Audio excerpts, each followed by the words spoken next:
Saudara, seorang buruh jahit di Kabupaten Pekalongan, Jawa Tengah kaget mendapat surat dari kantor pajak yang meminta penjelasan atas transaksi bisnis senilai 2,9 miliar rupiah. Diduga ada penyalahgunaan data NIK yang mengakibatkan data buruh jahit digunakan pihak lain. Ismanto dan istrinya, warga desa Coprayan, mengaku tak pernah menyangka mereka dimintai klarifikasi terkait transaksi senilai 2,9 miliar rupiah oleh kantor pajak. Rumah Ismanto sempat didatangi petugas KPP Pratama Pekalongan pada Rabu lalu. Dalam surat yang dibawa petugas, tercantum nama, alamat, dan NIK sesuai KTP Ismanto. Namun, ada perbedaan data RT dan RW. Terlampir juga rincian belanja kain dari sebuah perusahaan di Boyolali dengan transaksi yang fantastis, yakni 2,9 miliar rupiah. Kalau tak ada sini bicara-bicara ini atas nama Pak Ismanto, ada transaksi dari PT Kain ini dengan jumlahnya gitu sekitaran 75 juta, 65 juta dengan total 2,9. Ya, saya awalnya pas bilang kayak gitu kan saya, transaksi kain? Saya sih kayak gini Pak keadaannya, orang rumah saya aja kayak gini. Emang Bapak percaya kalau saya punya transaksi sebesar itu? Terus saya minta surat keterangan dari balik desa, saya bawa ke kantor pajak dan kantor pajak juga sudah itu ya selesaikan berarti. Sudah selesaikan, udah clear sih Pak sebenarnya Pak. Udah clear, emang benar datanya suami saya itu digunakan oleh orang lain yang tidak bertanggung jawab. Pada Jumat lalu, Ismanto mendatangi kantor pajak Pekalongan untuk klarifikasi. Hasilnya, diduga ada penyalahgunaan data diri oleh orang tak dikenal. Kepala kantor pajak Pekalongan bilang, surat dikirim untuk mengonfirmasi data transaksi, bukan sebagai tagihan pajak. Itu datang karena dari surat tersebut belum ada respon. Kayaknya ini mendatangi, hanya menanyakan sebenarnya klarifikasi. Benar enggak sih, Pak, Bu? Anda ini melakukan transaksi nilai 2,9 sekali nilai transaksi ya, bukan pajaknya, bukan. Jadi ini pun dari nilai transaksi 2,9. Kalau misalnya nanti bisa dijelaskan, sebenarnya kami ingin klarifikasi, benar nggak sih melakukan transaksi dengan salah satu perusahaan tekstil itu nilainya 2,9. Sebenarnya itu saja. Kantor Pelayanan Pajak mengimbau masyarakat agar tidak sembarangan membagikan NIK kepada pihak lain karena data pribadi bersifat rahasia. Tim Liputan Kompas TV. Dan kita akan bahas terkait dugaan penyalahgunaan NIK KTP seorang warga di Pekalongan atas transaksi senilai 2,9 miliar rupiah. Bersama yang hadir di studio saat ini ada Ketua Pusat Pelaporan dan Analisis Transaksi Keuangan PPATK periode 2002-2011 Pak Yunus Hussein dan Chairman Lembaga Riset Keamanan Siber dan Komunikasi Sisrek Pratama Persada. Selamat malam Bapak. Selamat malam.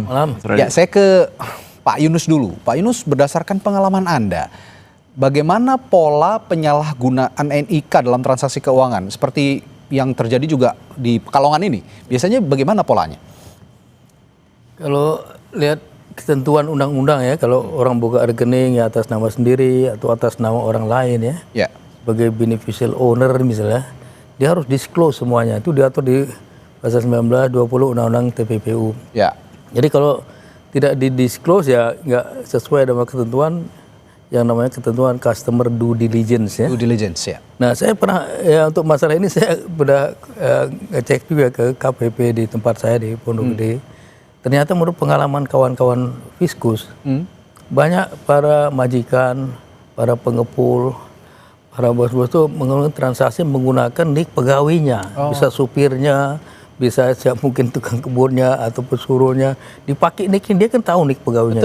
Betul. Jadi pakai nik dia itulah dilakukan transaksi, sudah tentu ada maksud-maksud untuk mengurangi kewajiban pajak dari si majikan, si pengepul ini gitu. Jadi kalau gitu ini bisa dikatakan bagian tren dari pencucian uang begitu Anda? Ya tren lebih banyak tax evasion ya. Kalau dilihat kan dia pernah bekerja di perusahaan konveksi atau apa ya? Ya. Dia pernah bekerja di sana, terus dia keluar, dia buat usaha sendiri. Betul. Diduga kuat kalau menurut saya dari majikan lamanya lah yang memanfaatkan meskipun dia tidak Dia tahu hubungannya dengan apa?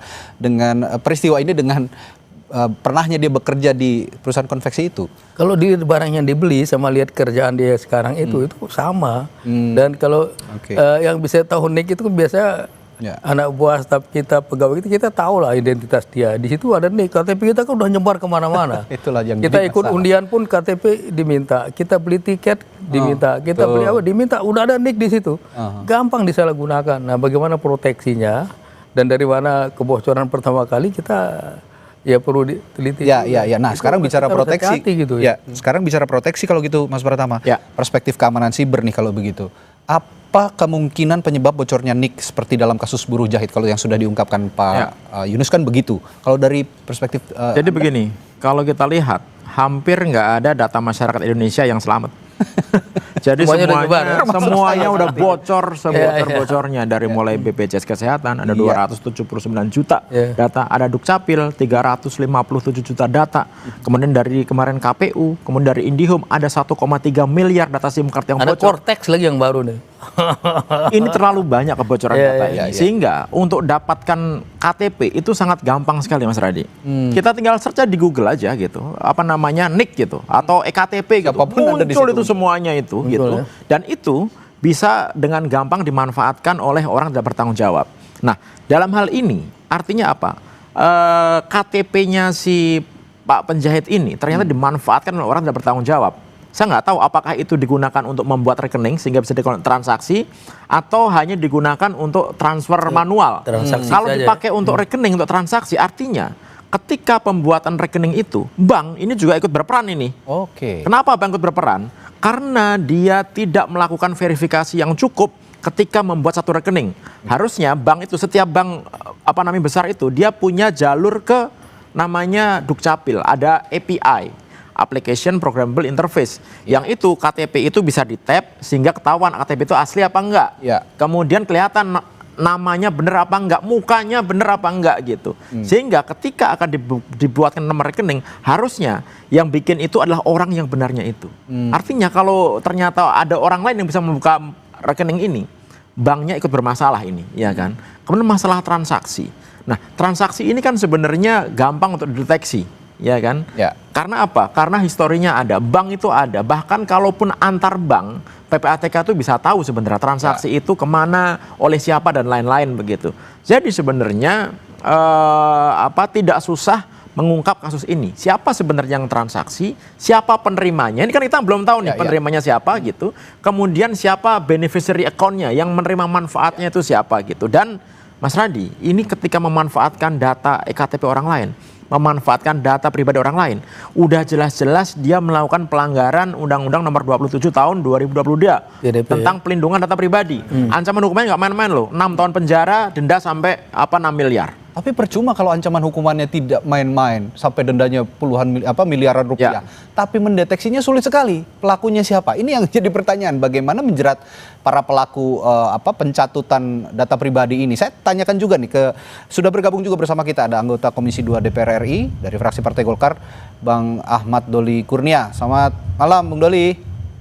Selamat malam. Assalamualaikum warahmatullahi wabarakatuh. Waalaikumsalam warahmatullahi wabarakatuh. Nah, ini tadi diungkapkan sebenarnya nggak ancamannya kan nggak main-main untuk penyalahgunaan data pribadi ini, tapi pelakunya sampai sekarang juga kayaknya susah banget gitu untuk dideteksi. Jadi percuma juga kita punya jerat hukum yang yang sadis begitulah katakan, tapi kita tidak tahu siapa pelakunya. Bagaimana nih Bung Doli? Ya, pertama saya kira kan kejadian-kejadian seperti ini sudah berulang kali ya. Dan ini merambah kemana-mana gitu.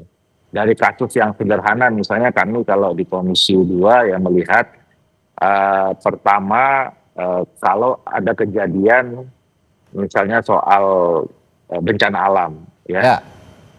Nanti ada yang ribut masalah soal ada yang berhak merasa tidak dapat, ada yang dia lihat tidak berhak dapat.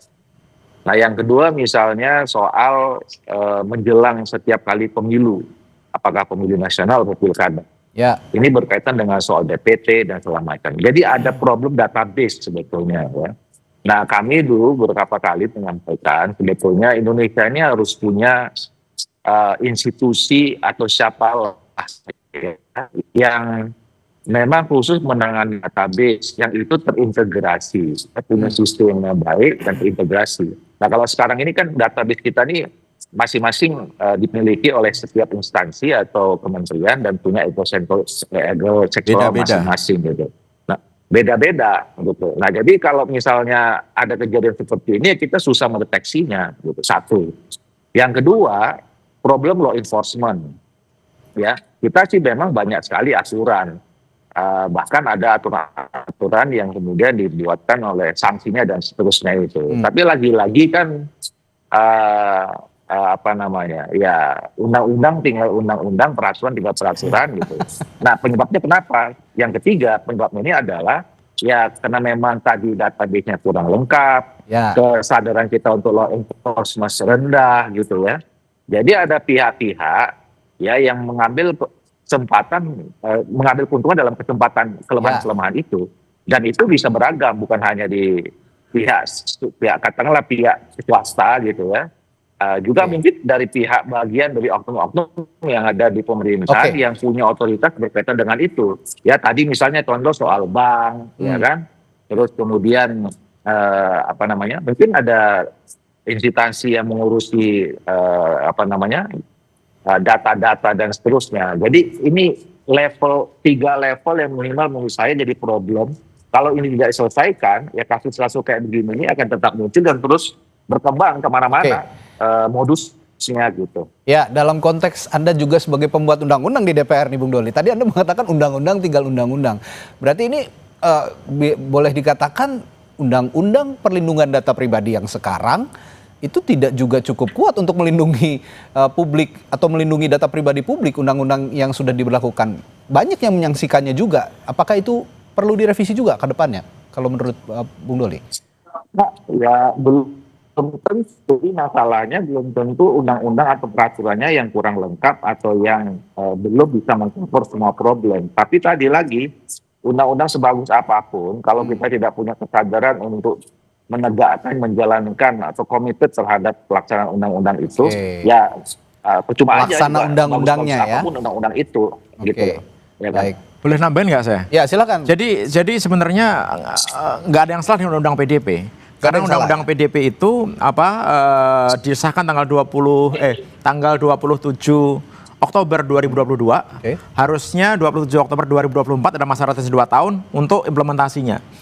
Tapi ternyata sampai sekarang itu belum bisa jalan. Jadi jangankan ngomong direvisi, jalan aja belum bisa. Aja dulu ya. Kenapa belum bisa jalan? Karena peraturan pemerintahnya belum selesai sampai sekarang. Komdiki belum menyelesaikan peraturan pemerintah ini. Dan satu lagi yang wajib ada dan itu amanah dari Undang-Undang Nomor 27 ini adalah Badan Pelindungan Data Pribadi, Badan Pengawas Pelindungan Data Pribadi, yang itu nanti akan melakukan penyelidikan kalau terjadi masalah, melakukan penyidikan, kemudian sampai melakukan negosiasi ketika terjadi kebocoran data dan lain-lain.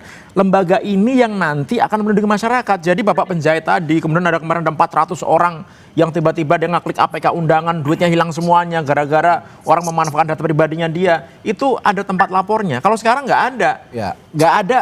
Undang-undang ini nggak bisa ditegakkan karena apa? Karena instrumennya belum ada, aturan-turunannya belum ada, lembaga yang harusnya menegakkan undang-undang ini juga belum ada. Nah makanya saya juga heran, ini lembaga yang harusnya bisa melindungi masyarakat kita karena begitu banyaknya kebocoran data yang ada di Indonesia malah belum dibentuk-bentuk sampai sekarang. Ini saya tadinya mau nanya ke Pak Yunus, gimana juga soal mendorong integrasi data antar lembaga seperti misalnya PPATK dengan Dukcapil dan segala macam. Tapi belum kita melangkah pertanyaan soal integrasi, ternyata undang-undangnya juga implementasinya belum jalan sama sekali. Ini yang jadi problem. Nah kira-kira apa yang bisa didorong oleh PPATK seharusnya untuk PPATK juga punya peran soal ini sebenarnya kan untuk melindungi rekening-rekening masyarakat begitu ya dari hal-hal seperti ini begitu. Tadi juga disinggung soalnya ada peran orang bank juga di dalamnya begitu loh. Bagaimana ini bisa juga melindungi rekening-rekening publik dari hal-hal seperti itu. Tapi jangan dijawab dulu Pak Yunus, nanti saya akan tanya hal ini sesaat lagi di Sapa Indonesia Malam. Ya, kembali di Sapa Indonesia Malam masih memperbincangkan masalah data pribadi yang berulang kali disalahgunakan oleh pihak-pihak yang tidak bertanggung jawab. Yang contoh terdekat adalah seorang buruh jahit di Pekalongan yang dicatut namanya data pribadinya untuk transaksi senilai 2,9 miliar rupiah. Ini yang bahaya Pak Yunus, tadi saya tanya jangankan untuk bicara sinkronisasi antar lembaga ya untuk menangani masalah ini, mengatasi masalah ini, tapi ternyata undang-undang perlindungan data pribadi implementasinya juga masih, kalau kata Mas Pratama tadi dibilangnya pabaliut gitu.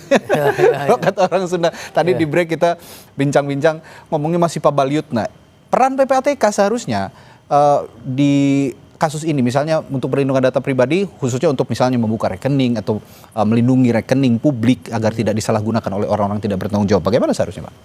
Kalau PPATK hanya sebagian hanya data di sana ya, financial data ya terkait dengan transaksi ya ada. Tapi selain itu banyak sekali data yang sudah disebutkan baik di Dukcapil, di instansi-instansi terkait, Depsos ya.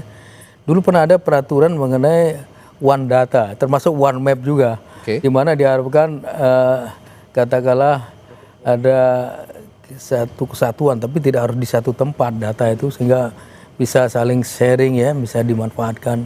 Tapi sampai sekarang kelihatannya belum jalan sehingga data satu sama lain itu masih simpang siur gitu. Sehingga untuk mengambil keputusan jadi tidak pas. Bisa keputusan itu keliru karena yang dipakai data yang tidak cocok dengan yang lain dan yang tidak berhak bisa menikmati atau sebaliknya gitu. Nah, ini penting sekali validitas data, kemudian data-data itu kalau istilahnya saya lebih banyak mungkin mereka boleh punya seperti federal gitu ya, tapi bisa dipertukarkan, kemudian bisa dimanfaatkan. Jangan ada ego sektoral yang mau memiliki data. Berarti sendiri, sekarang masih ego sektoral nih ya? Masih banyak ego sektoral. Terus terang saja masih banyak. Di setiap lembaga. Kalau dibilang nggak ada, bohong kita. Oke, di Kementerian Sosial punya data masyarakat berbeda misalnya dengan Dukcapil, begitu? Dia pakai sendiri. BPS, sama Pemda apalagi, beda juga gitu. Dia pakai sendiri masing-masing aja. Makanya saya bilang, padahal secara teknologi itu bukan isu saat ini. Mau Anda menggunakan software apapun, database apapun, itu gampang sekali menyatukan data itu. Yang jadi masalah adalah ternyata nggak mau loh mereka untuk menyatukan data itu. Nah ini kan harus dicari nih.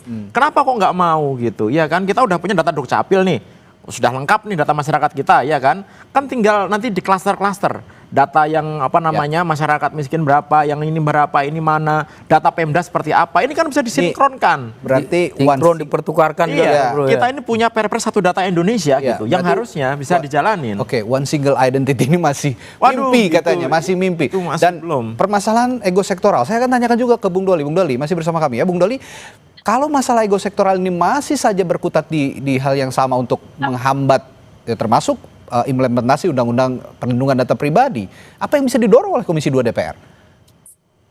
Ya, saya kira ini kan kita sekarang pemerintahan baru ya, dan Pak Prabowo saya kira sampai sejauh ini sangat serius lah kalau dilihat dari kampanye, kemudian pernyataan dan pidatonya itu untuk menyelesaikan semua persoalan yang ada di Indonesia ini. Nah, dari 5 tahun yang lalu pada saya jadi pimpinan Komisi 2, saya sudah menyampaikan sebetulnya salah satu problem mendasar di Indonesia ini adalah tadi problem soal database itu. Gitu. Nah, apalagi tadi kita juga sama-sama melihat ya, masing-masing kementerian institusi ini punya ego sektoral. Nah, ini kan sebetulnya tinggal gampang aja kalau memang semua kementerian atau itu punya ego sektoral, punya tidak kemauan. Nah, tinggal kan pimpinan pucuk tertingginya kan mau atau panglimanya tidak. Harus yang bicara. Ya kan? Nah, kalau misalnya dilihat itu ya tegaskan saja. Saya waktu itu mengusulkan, saya bukan karena mitranya Kementerian Dalam Negeri, tapi karena mulai dari catat orang lahir sampai meninggal, itu koordinasinya ada di pemerintah daerah yang pembinanya adalah Kementerian Dalam Negeri. Ya sudah, semua dipusatkan ke Kementerian Dalam Negeri. Atau kalau kemudian itu dianggap, wah kalau gitu satu kementerian dong yang punya kewenangan, ya sudah buat saja institusi baru, apalah namanya gitu ya, yang langsung bertanggung jawab kepada presiden, yang mengatur soal semua data ini. Itu yang pertama. Nah yang kedua, tadi saya menyinggung Mas Pratama. Memang banyak undang-undang yang sudah diputuskan oleh pemerintah dan DPR, itu memang kadang-kadang implementasinya agak terhambat gara-gara peraturan turunan berikutnya itu tidak diselesaikan. Itu banyak sekali ya. Kasus terakhir misalnya soal undang-undang ASN ya. Saya waktu itu ikut undang-undang ASN itu. Nah, ini udah lewat berapa tahun, atau undang-undang tentang penataan daerah. Itu undang-undangnya tahun 2014 ya. Sampai sekarang itu nggak ada peraturan pemerintahnya. Nah, makanya oleh karena itu saya kira pemerintahan sekarang ini yang sangat punya intention untuk membuat perubahan citra baru gitu ya. Nah ini harus direview tuh undang-undang mana yang sampai saat ini tidak bisa diimplementasikan ya karena peraturan turunannya nggak selesai-selesai. Gitu. Nah mungkin pendekatan tadi pertama soal pusat data atau satu data Indonesia itu memang harus betul-betul terimplementasi. Yang kedua yang berkaitan dengan semua undang-undang yang belum ada peraturan teknisnya itu memang harus diselesaikan atau kemudian ya undang-undangnya direview lagi gitu supaya memang peraturan yang tadi tidak termasuk yang ada di peraturan teknis ya dimasukkan semua ke dalam undang-undang. Oke.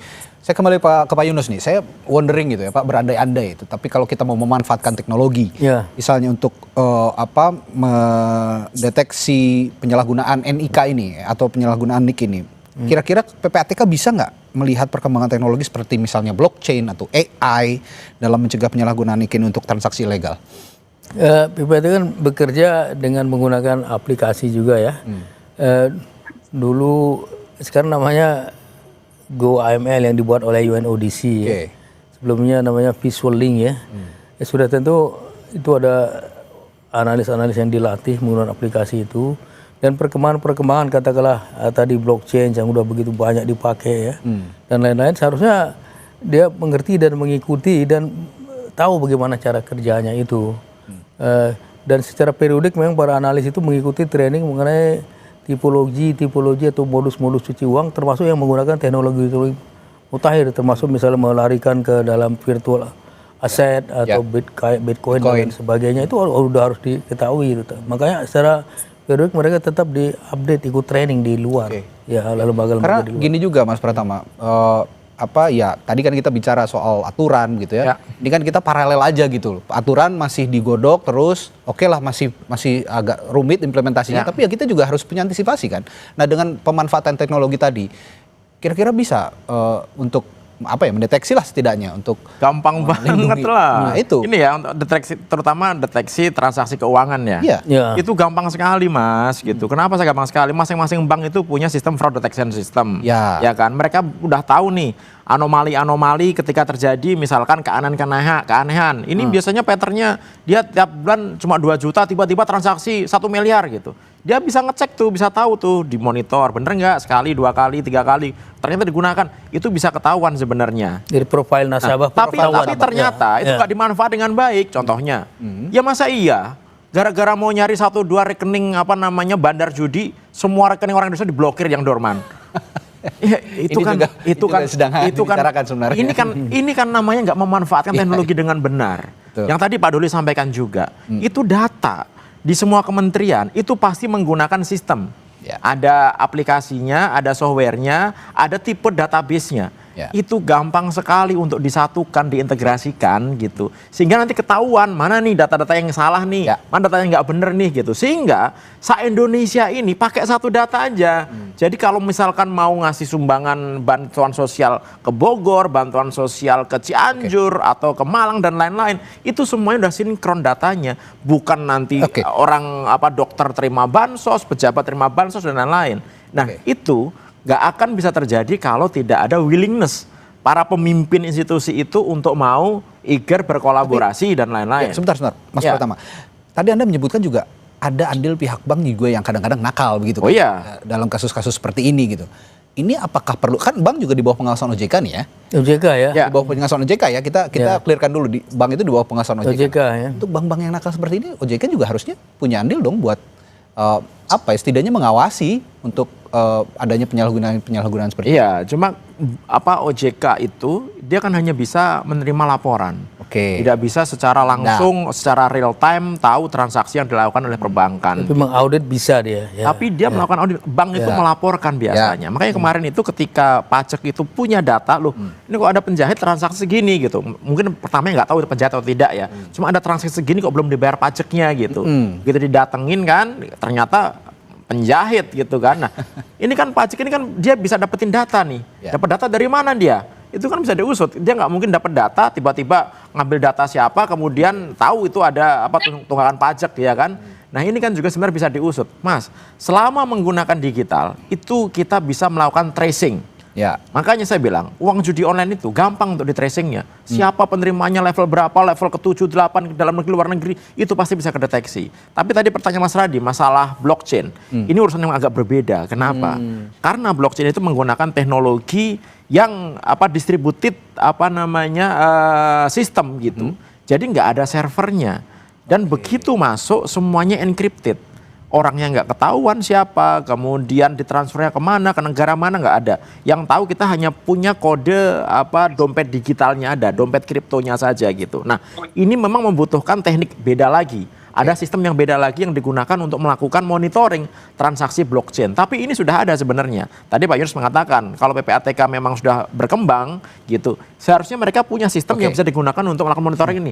Walaupun bukan namanya yang ketahuan, tapi minimal bisa ketahuan dompet digitalnya mana. Dan kerjasama antar negara saat ini sudah bagus gitu. Jadi ada daftar-daftar dompet yang memang di blacklist gitu. Ini daftar dompet yang digunakan untuk pencucian uang. Ini daftar dompet yang digunakan untuk terorisme gitu, itu udah ada. Sehingga ketika ada transaksi ke sana itu langsung alert. Nah, di Indonesia itu ada penyedia layanan kripto, ada Indodax, ada toko kripto dan lain-lain. Itu juga harus bekerjasama dengan pemerintah. Mereka harus melaporkan kalau terjadi anomali di bawah transaksi. Saya boleh nambah sedikit? Silakan Pak. Amerika membuat One Data itu dia buat namanya Data Fusion Center ya. Fusion Center di beberapa tempat. Dulu waktu dia 9/11 dia terserang tuh karena datanya memang tidak menyatu gitu. Jadi dia nggak tahu akan ada serangan di sana.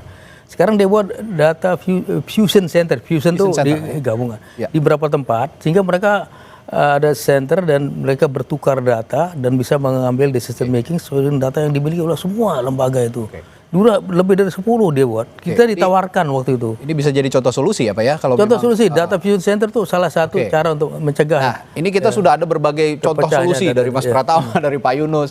Nah, Bung Doli untuk langkah paralel yang saya katakan tadi untuk solusi paralelnya sendiri supaya seiring sejalan begitu ya, tidak saling tunggu begitu untuk menemukan solusi. Bagaimana kira-kira Bung Doli? Ya, pertama saya kira memang harus sudah difikirkan tadi ya. Nah, kami ini sebetulnya di Badan Legislasi sedang menyusun undang-undang tentang revisi undang-undang BPS. Nah, ini salah satu contoh belum adanya political will ya pemerintah untuk menyatukan data. Nah, kami mengusulkan supaya ya sudah kalau memang belum ada, bisa nggak BPS ini bukan hanya sekedar undang-undangnya itu bicara tentang soal teknis. Ya, mengumpulkan data, terus kemudian melakukan sensus dan segala macam. Tapi kemudian kalau data itu ada, siapa yang kemudian menjadi pusat yang memegang kewenangan untuk mengatur data ini dan harus satu gitu loh. Nah, sampai sekarang itu pemerintah belum bisa jawab. Gitu. Apakah BPS menempatkan itu? Itu perlu didorong lagi berarti tanya lagi Bung Doli. Nah, buat badan baru lagi. Ini maunya kita dorong. Ya enggak mesti. Pilihannya nggak mesti punya badan baru. BPS tapi bisa BPS. Siapa yang diberikan? Ya, itu tadi saya berpikir karena memang dia yang ngambil dari hulunya, yang mengambil data dan segala macam. Nah, kenapa nggak kemudian BPS yang kita kasih kewenangan untuk kemudian? Kalau dikasih undang-undang sih boleh sih. Nah, tapi sampai sekarang itu belum ada pembicaraan ke arah sana. Nah, kenapa ini menurut saya makin lama mendesak ya? Karena tadi problemnya ini kan semakin eskalatif dan semakin meluas. Modusnya udah kemana-mana ya. Bahkan sekarang sangat lucu kalau kita mau buat anekdotnya ya, gara-gara kita nggak bisa mempunyai data yang bagus, kita agak sulit sekarang membedakan antara penjahat sama penjahit, kan gitu kan? Nah, coba udah sampai seperti itu loh problem kita ini. Gitu. Baik. Makanya oleh karena itu masalah database ini nggak bisa lagi main-main, dan harus serius diselesaikan. Dan kami udah DPR saya kira mendukung kalau pemerintah kemudian serius memberikan atensi menyelesaikan masalah ini. Ide-ide brilian sebenarnya sudah muncul malam hari ini ya dari Mas Pratama, Pak Yunus, Bung Doli juga tadi idenya cukup baik, sangat baik bahkan untuk mengikut sertakan BPS dalam hal ini. Nah, jika demikian tentu saja sekarang yang dibutuhkan adalah ya tadi panglima tertingginya bisa mempertegas kita harus apa dalam hal melindungi data pribadi masyarakat. Baik, terima kasih Bung Pratama Persada, Pak Yunus Hussein dan juga Bung Ahmad Doli Kurnia telah berbagi perspektifnya malam hari ini di Sapa Indonesia Malam. Sampai jumpa lagi, selamat malam. Terima kasih. Kalau